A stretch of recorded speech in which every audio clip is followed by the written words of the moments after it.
It's guarded by the terracotta army. Ancient texts describe deadly traps and rivers of mercury.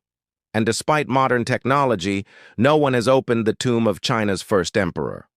Why? This is the tomb of Qin Shi Huang, the man considered to be China's first emperor.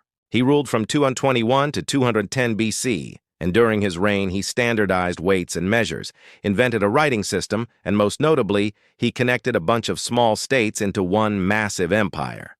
To this day, he's revered as a semi-mythical hero in Chinese culture. But also to this day, nobody has ever opened his tomb.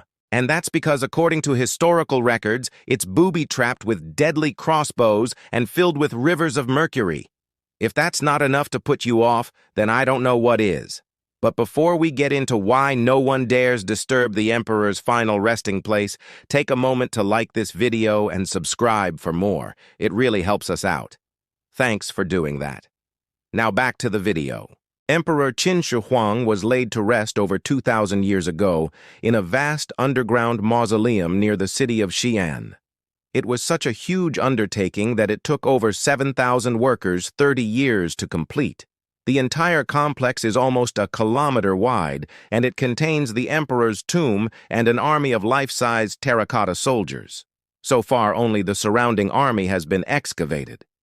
But the actual tomb remains sealed. That's because ancient texts say that it's filled with deadly traps.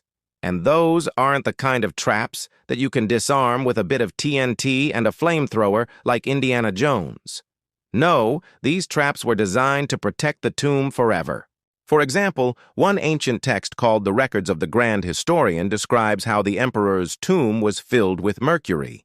Not just a little bit of mercury, but rivers of the stuff. And while that might sound like an exaggeration, modern scans of the tomb have confirmed that there are unusually high levels of mercury in the soil. That's just one of the reasons why no one has opened the tomb.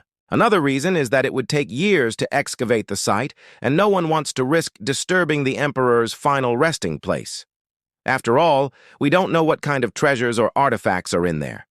We don't want them to be destroyed or stolen. Plus, who knows what kind of sleeping curse the emperor might have placed on his tomb. Maybe he's not too happy about people digging up his bones after all these years.